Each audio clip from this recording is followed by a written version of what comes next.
ditipu atau bagaimana begitu. Setelah kami pergi kemana-mana, jelajahi melalui dunia maya maupun secara langsung, kok di tempat lain itu bisa belajar bahasa daerah, mereka ada. Lalu kami di sini ini, ketika kita gunakan bahasa daerah, pemateri-pemateri sudah sampaikan, konotasinya orang yang mungkin bodoh atau orang yang tidak punya apa begitu, terus kemudian dihukum. Jadi seakan-akan dulu tuh macam saya di SD tuh kalau mau pakai bahasa daerah seakan-akan aduh nanti orang bilang bodoh. Jadi berusaha harus jadi orang lain melalui belajar bahasa, apalagi belajar bahasa Inggris.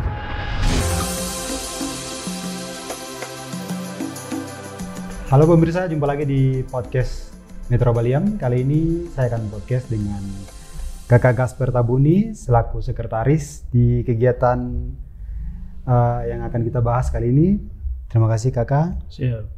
Ada juga Kakak Kele Jikwa selaku ketua. Terima kasih lagi Kakak. Wah.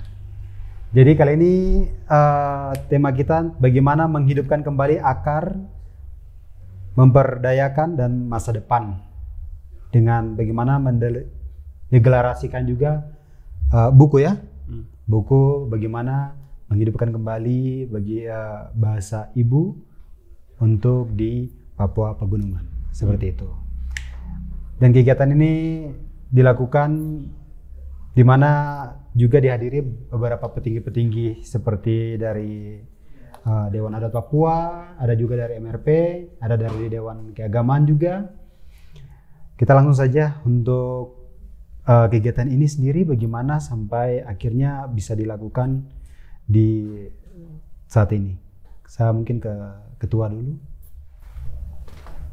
Baik, terima kasih. Acara ini deklarasi melalui proses yang panjang.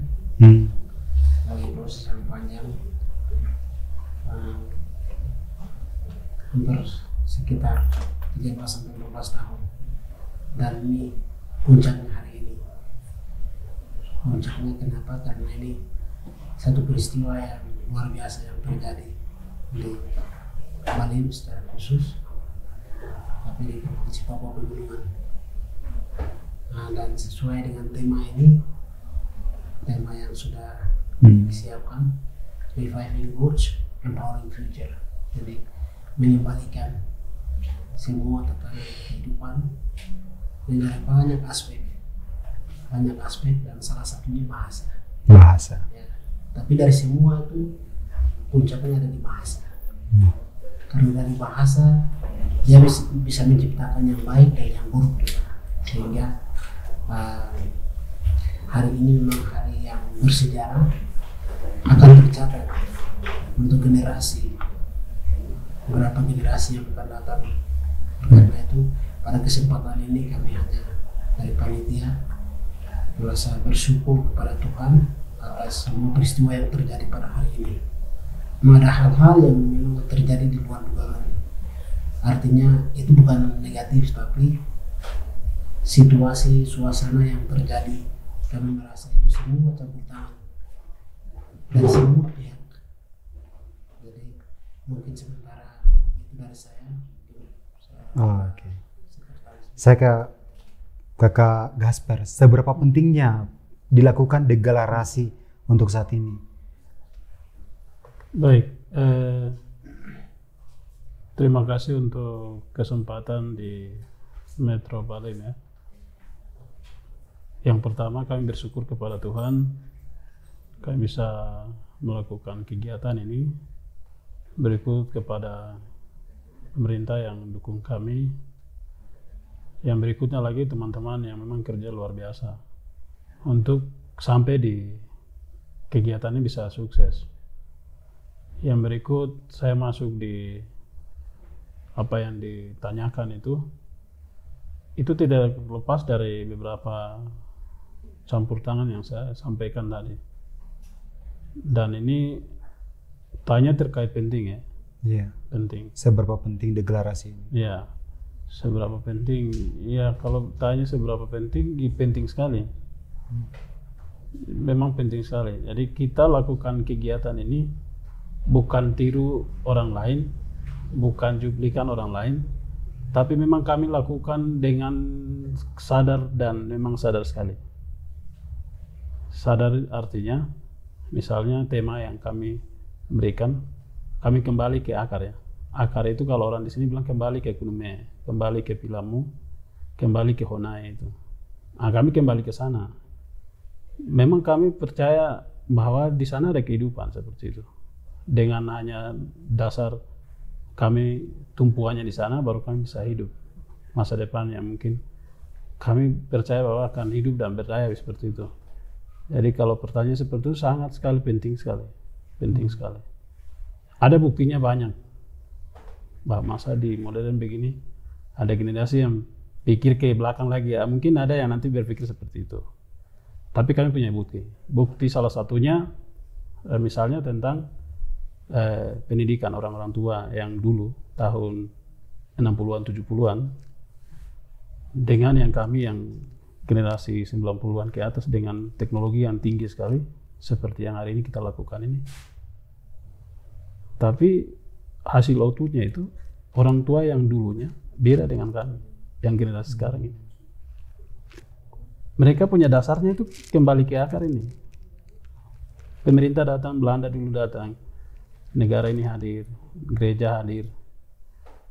Mereka hanya melengkapi, dasarnya sudah ada. Nah, kami itu sadar itu. Jadi memang kami anggap ini penting sekali untuk kembali ke akar ini. Akar kami ke Kunume atau Honai itu. Jadi itu yang kami angkat sebuah tema ini. Dengan salah satu moto atau semangat kami itu generasi arus balik. Generasi arus balik. Arus balik. Ya. Jadi selama ini memang kami ditipu atau bagaimana begitu. Setelah kami pergi kemana-mana, jelajahi melalui dunia maya maupun secara langsung, kok di tempat lain itu bisa belajar bahasa daerah, mereka ada. Lalu kami di sini ini, ketika kita gunakan bahasa daerah, pemateri-pemateri sudah sampaikan. Konotasinya orang yang mungkin bodoh atau orang yang tidak punya apa begitu. Terus kemudian dihukum. Jadi seakan-akan dulu tuh macam saya di SD tuh kalau mau pakai bahasa daerah seakan-akan hari nanti orang bilang bodoh. Jadi berusaha harus jadi orang lain melalui belajar bahasa. Apalagi belajar bahasa Inggris. Aduh, itu memang susah. Itu kami ke sana ternyata di sana mereka masih pakai saya kuliah di Jawa. Sampai pernah baku marah dengan dosen gara-gara dia pakai bahasa Jawa. Orang Jawa tuh luar biasa. Mereka solid karena bahasa mereka seperti itu. Kita sadar itu. Jadi pergi ke sana ada seperti itu. Jadi kami sadar bilang kami ini generasi harus balik. Yang selama ini orang harus balik kita. Berarti bagaimana balik lagi ke daerah? Kembali ke akar tadi. Ke akar itu. Iya. Oke. Karena kita selama ini kan ya tadi ditipu karena mungkin tersistem dari pihak yang lain atau orang yang mendidik kita juga mungkin mereka tidak paham. Jadi saya katakan seperti itu. Jadi mereka katakan harus bahasa Indonesia. Sebenarnya tadi yang pemateri-pemateri sudah sampaikan, di dalam bahasa itu ada banyak makna. Ada banyak hal-hal nilai-nilai positif seperti itu. Makanya kita sadar harus kembali. Jadi kita ini generasi harus balik. Selama ini yang kita ikut-ikutan, ternyata di sana dorang juga belajar bahasa. Dan bahasa itu membuat mereka solid, kuat, pintar, cara. Nah itu yang sadarkan kami. Harus kami kembali lagi. Kembali ke akar tadi. Kunume itu. Itu yang hari ini kami lakukan itu dan Tahunak ya, Witen dia dengan teman-temannya ini undang. Ini kalau secara budaya. Secara budaya, orang di sini kalau anaknya bikin masalah, itu kami omnya ini ada di bawah. Mati-matian harus begitu. Jadi secara budaya hal itu kita praktekkan di sini. Saya ada begitu. Siapa yang mau ini? Jadi itu juga terbangun di atas bahasa daerah tadi. Yang dia sudah sampaikan Tabunak gitu. Orang bilang Tabunak, ini omnya.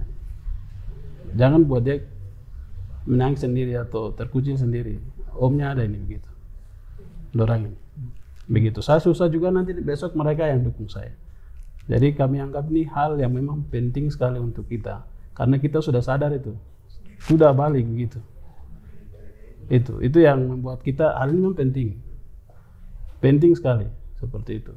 Berarti deklarasi ini terjadi juga bagaimana untuk bisa membawa ke pendidikan juga ya? Iya. Kayak tadi kakak bilang kenapa di Pulau Jawa mereka bisa menggunakan bahasa Jawa, kenapa di Papua tidak bisa gitu? Iya, memang harapan lain sebenarnya pendidikan itu berapa persen saja. Justru macam saya punya anak kecil, ada baru 1. Saya bilang pendidikan di formal itu dia akan belajar banyak bahasa Indonesia, bahasa Inggris, bahasa yang lain. Tetapi bahasa daerah itu ada di keluarganya, inti itu ada di sana. Dia tidak bisa belajar juga di pendidikan sana, tapi pendidikan kenapa harus kita paksa, karena ini semakin punah. Jadi kita harus paksa melalui itu. Tapi ini bukan sekedar hanya untuk belajar, tidak. Tapi di dalam bahasa itu ada hal-hal penting. Jadi sebenarnya dasar-dasar itu pendidikan di informal dulu, dari keluarganya dulu. Jadi yang berikutnya yang pemerintah mau dukung tentang bahasa ini sebenarnya mereka kasih kebijakan-kebijakan yang memang ada harus yang memang tindakan nyata. Jadi tidak hanya belajar, tapi tindakan nyata dan tentang praktek bahasa itu ada begitu. Kalau hanya sekedar belajar itu nilainya juga tidak ada. Berarti tindakan nyata dari bagaimana dari keluarga dulu? Iya, keluarga dulu. Jadi pemerintah dukung saja yang formal begitu kan, pemerintah punya bagian. Jadi pemerintah dukung saja apa yang, ya salah satunya seperti ini. Kita melakukan aksi-aksi seperti ini, ya pemerintah fasilitasi kita. Kalau bisa fasilitasi. Kalau tidak ada, kita juga jangan harapkan pemerintah juga. Ada hal-hal event-event tertentu kita lakukan secara mandiri untuk menyadarkan generasi kita saat ini. Karena tadi kita ini generasi yang sudah sadar. Kami tahu tentang yang masa lalu, tapi tahu juga tentang masa yang akan datang. Kami sudah sadar itu, kami ada di persimpangan itu, pertengahan itu. Jadi ya ke depan ini harus tidak tahu, anak-anak kami tidak tahu. Makanya kami yang sadar, saya bisa pakai bahasa daerah karena saya tahu belakangnya itu. Nah depan nih kami sudah belajar. Jadi ya generasi kami generasi memang emas karena tahu dua-duanya itu. Jadi mungkin seperti itu. Saya ke Pak Ketua. Kalau untuk saat ini sendiri bagaimana dengan anak-anak zaman sekarang yang dengan perkembangannya zaman, mulai dari digitalisasi dan segala macam, apakah mereka masih tahu tentang bahasa daerah? Saya pikir di hal yang sangat menarik tadi dibahas di para narasumber sudah sampaikan, dan ini sekarang krisis masalah yang sedang terjadi. Bahwa ini contoh anak saya sendiri, dia bisa mengerti tapi dia tidak bisa ucapkan bahasa daerah. Nah ini saya sudah alami sendiri, dan ini seperti tadi kami sampaikan, bahasa ini bagaimana dia bisa menghubungkan kedekatan secara emosi ini kembali ke bahasa. Jadi saat itu tidak ada, kami lihat ke depan tidak akan ada harapan. Artinya teman dengan teman bisa paku puku, itu kembali ke bahasa, kedekatan bahasa. Jadi zaman sekarang untuk generasi sekarang ini kami lihat ini di bawahnya kita kelahiran 90-an seperti tadi Pak Budi sampaikan.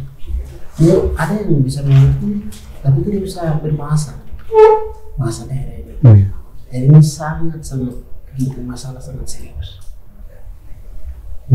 Seperti itu. Saya ke Kakak Gasper, siapa yang bertanggung jawab untuk menyelamatkan ini? Bagaimana untuk bisa mempertahankan bahasa daerah ini? Siapa saja? Ya, sebelum jawab itu, saya menulis salah satu buku, tesis saya itu tentang Kunone tadi. Barang itu saya tulis, tapi lalu di dalam itu belajarnya itu pakai bahasa. Jadi saya juga frustasi sebenarnya. Jadi masalah yang saya hadapi ini kemudian saya offer sama Wita ini dengan kata emansipasi atau decolonize itu. Jadi ya sudah, hari ini kita lakukan ini. Jadi menyangkut tentang siapa, ini kita ini sudah. Pertanyaan tadi jawaban tadi yang saya sampaikan. Kita ini pengguna, jadi pengguna barang ini yang punya barang ini, jadi kita yang harus bertanggung jawab untuk ini. Semua elemen. Semua. Jadi kita ini, pertama kita ini dulu, setelah itu baru buatlah dalam masukan-masukan seperti apa tadi dalam peraturan yang harus dilakukan untuk digunakan bukan hanya untuk belajar, tapi tadi digunakan sebagai untuk menjiwai emosi yang tadi sudah disampaikan. Itu yang harus dilakukan. Jadi generasi kita ini generasi yang memang tanggung jawab untuk hal-hal ini. Karena kita sudah sadar itu, generasi harus balik ini sudah sadar. Ini ada yang kurang beres ini. Itu kita punya tugas, jadi harus selesaikan. Jadi kita generasi ini yang harus selesaikan dengan campur tangan semua. Dari gereja, dari tokoh adat, dari kalangan anak muda, dari mama-mama, apalagi mama itu kan sebagai guru yang paling pertama ya di dalam bahasa itu. Makanya kalau teman-teman lihat di dalam kita punya rundown acara itu, kami dengan sadar lakukan itu. Jadi dengan tema kami lakukan dengan secara sengaja, subtemanya secara sengaja juga, dengan dia punya pematerinya juga secara sengaja. Ada satu pemateri yang mungkin kita tidak cukup waktu, jadi dia sudah keluar. Itu kami kasih tema tentang bahasa dan filsafat. Jadi dia bisa sebelumnya sebenarnya dia mau sampaikan tentang bahasa, pentingnya bahasa itu seperti apa dari sudut pandang filsafat. Tapi kita tidak dapat tadi. Kemudian kita atur pemateri yang sesi kedua, pertama itu orang-orang yang memang himpun di dalam aktivis tentang bahasa itu, tentang bahasa, budaya itu. Jadi kalau lihat itu ada di situ orang-orang ini yang kami libatkan. Sesi kedua itu kami taruh orang-orang yang pengambil kebijakan. Jadi ada pemerintah situ, ada pihak kampus itu, ada pihak gereja situ. Karena mereka-mereka ini yang bertanggung jawab untuk keluhan-keluhan yang disampaikan di sesi 1. Dengan yang pertama rambu-rambunya dari sampaikan oleh Tabuna Witen dengan Pak Gub dengan pemateri utama tadi. Tapi pemateri utama tidak ada. Kalau pemateri utama tadi masuk lagi, itu lebih bahaya lagi. Dia sudah buka wawasan lebih kita. Padat lagi. Ya, lebih padat dan lebih menarik tadi. Saya berharap ini nanti satu saat nanti kita panggil, karena ini orang-orang hebat yang sebenarnya mereka sama-sama untuk membangunin. Karena dia itu ada pendiri Rumah Filsafat. Dia itu sebenarnya juga membahas tentang kesadaran ini, tentang revolusi cara berpikir ini, yang kemudian dari sistem, dari secara sengaja maupun tidak sengaja hancurkan ini. Kita orang pilih dengan memang tadi secara sengaja juga orang-orang ini memang kami memang lihat orang ini memang ketika bicara orang akan ini, dan itu memang terjadi. Walaupun dia tidak bicara, beberapa orang yang kami masih hujan, orang duduk santai menikmati semua suasana itu. Kami lihat saat kegiatan tadi berlangsung seperti itu. Jadi ini memang dibuatnya deklarasi ini harapannya bagaimana untuk tetap menjaga bahasa ini ya? Ya, deklarasi itu tujuannya itu. Jadi ini kan sebenarnya pekerjaan yang cukup panjang yang dilakukan oleh Witen. Jadi kami melakukan deklarasi ini. Ada satu bukti yang dia sudah buat itu kamus yang tadi, kamus bahasa Lani itu. Iya, kamus bahasa Lani. Tapi yang lain itu sudah on proses, jadi dia sudah lakukan. Siang malam itu tidak pernah tidur. Kami lain tidak tahu nih. Tapi penderitaan dia dengan dia punya keluarga dia sudah korbankan. Perjuangannya luar biasa. Itu semua penulis modelnya seperti itu. Iya. Tapi ketika jadi ya kita ini hura-hura dia ini. Di balik itu dia bikin apa tidak tahu. Makanya kami sebagai keluarga saat sama-sama sebagai om tadi yang dipanggil Tabuna anak gitu, saya bilang kita ada nih, kami ada nih, kami siap dukung gitu. Nah itu. Jadi memang ada harapan besar bagaimana menyelamatkan bahasa ibu di Papua Pegunungan. Ya, sangat. Jadi makanya di dalam kegiatan ini saat pemerintah kasih sumbangan seperti itu untuk kegiatan ini,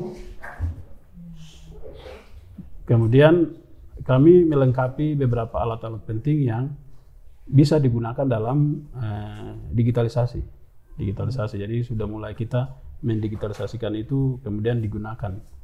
Anak-anak ini yang tadi sudah materi sampaikan, mereka sudah malas untuk yang terlalu monoton, jadi mereka mungkin bisa model yang ada audionya, ada videonya, ada teksnya juga, multimedia ya. Jadi beberapa multimedia bermain untuk sampaikan bahasa ini. Tadi kan baru sampai di kamus.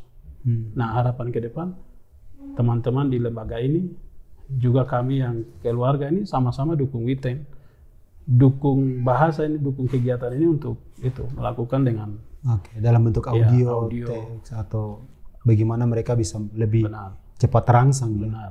Oke. Itu kegiatan-kegiatan itu kita lakukan karena kita sudah sadar itu. Jadi bukan karena cari uang, Pemda kamu kasih kami uang. Kalau orang begitu tuh langsung mereka tidak pikir itu. Ini uang sekian ini kita bikin apa? Tapi kita semua siapkan itu karena kita sadarin ini penting sekali. Seperti itu. Makanya kita belanja hal-hal yang memang selanjutnya ada keberlanjutan begitu. Tidak hanya langsung dapat uang sudah mati, tidak. Oke. Kami Berarti sadar ada langkah-langkah berikutnya lagi untuk ke depan dibuat dalam bentuk audio atau dalam bentuk visual ya? Ya benar. Itu di dalam deklarasi itu salah satunya ditulis tentang poin-poin itu.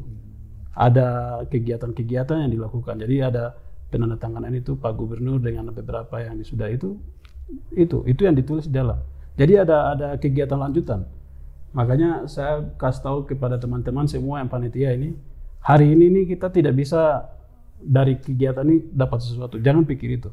Kita pokoknya harus kerja. Karena ini hal yang paling mendasar dalam kehidupan kita. Jadi kita kerja saja. Berkat itu ada. Jadi memang hari ini kita lakukan itu. Saya sudah pergi untuk studi, tapi saya harus balik karena kegiatan ini. Saya pikir ini penting. Jadi kalau orang lain mungkin kamu suka uang, jadi saya tinggal sudah begitu. Jadi itu memang kita lakukan ini dalam keadaan sadar dan memang dengan harapan barang ini harus selesai begitu. Kita dokumentasikan.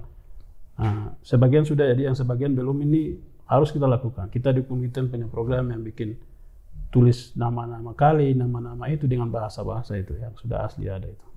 Seperti itu. Rencananya untuk dibuat dalam bentuk audio atau visual ini kapan? Di tahun ini kah atau nanti tahun 2025? Ya ini pertanyaan ini nanti kami akan diskusi dengan Witen. Tapi kami selama diskusi berjalan ini kami sudah bisa tangkap Witen ini mau kemana seperti itu. Kebetulan kami beberapa ini beliau ini ada di bahasa, saya sendiri ada di bagian IT ini, teknologi multimedia ini. Jadi makanya ya saya saling membantu nanti bahasa yang untuk bagaimana masuk dalam digitalisasinya itu. Jadi kita masuk dalam pikiran Witen. Witen dia lakukan ini, tapi di hal lain Witen tidak pikir itu. Oke. Kita yang lain ini bagaimana saling membantu? Iya. Jadi macam kami yang di digitalin, kami sudah pikirkan saya ada di digitalin, sumbangsi saya kepada Witen yang bikin begini sebenarnya bagaimana? Ada aplikasi-aplikasi, ada yang multimedia itu ada. Makanya kita lakukan itu. Witen ini ada. Itu karena kita pikir ke depan nanti kerjanya seperti ini, ada keberlanjutannya. Seperti itu. Nanti memang nanti kita akan diskusi dengan Witen dulu. Witen dulu kita akan diskusi ke depannya bagaimana. Termasuk yang di dalam penandatanganan tentang deklarasi itu ada di situ tulisan-tulisannya. Ada tulisan-tulisannya terkait dengan teknologi IT itu. Kemudian yang hari ini punya kegiatan ini salah satunya selain perangkat keras ya, hardware kita beli, multimedia itu. Yang lain ini kita membangun ini website ini. Website ini, kemudian dia punya media sosial ini kami sudah bangun. Kami sudah bangun itu. Jadi tinggal kita manfaatkan itu. Itu memang kami lakukan dengan sadar itu. Jadi ke depan bahasa-bahasa itu kemudian kita kasih masuk di website. Jadi orang dari mana saja dia langsung bisa akses masuk. Ini sudah bisa akses ini bahasa ibu, bahasaibu.com ini. Itu kami sudah bangun. Itu juga adik-adik yang bangun tanpa minta segala macam. Dengan rela kita bangun untuk selamatkan kegiatan untuk di Papua Pegunungan. Ya, Papua Pegunungan. Jadi memang itu harapan besar sekali, makanya sampai bisa terbentuknya deklarasi ini. Oke, terima kasih buat kakak berdua sudah mau hadir di Metro Baliem. Semoga kita bisa podcast lagi. Semoga tetap fokus untuk bagaimana memperjuangkan bahasa ibu. Oke, mungkin begitu saja. Terima kasih lagi. Sekian dan terima kasih. Sampai jumpa. Siap. Wah.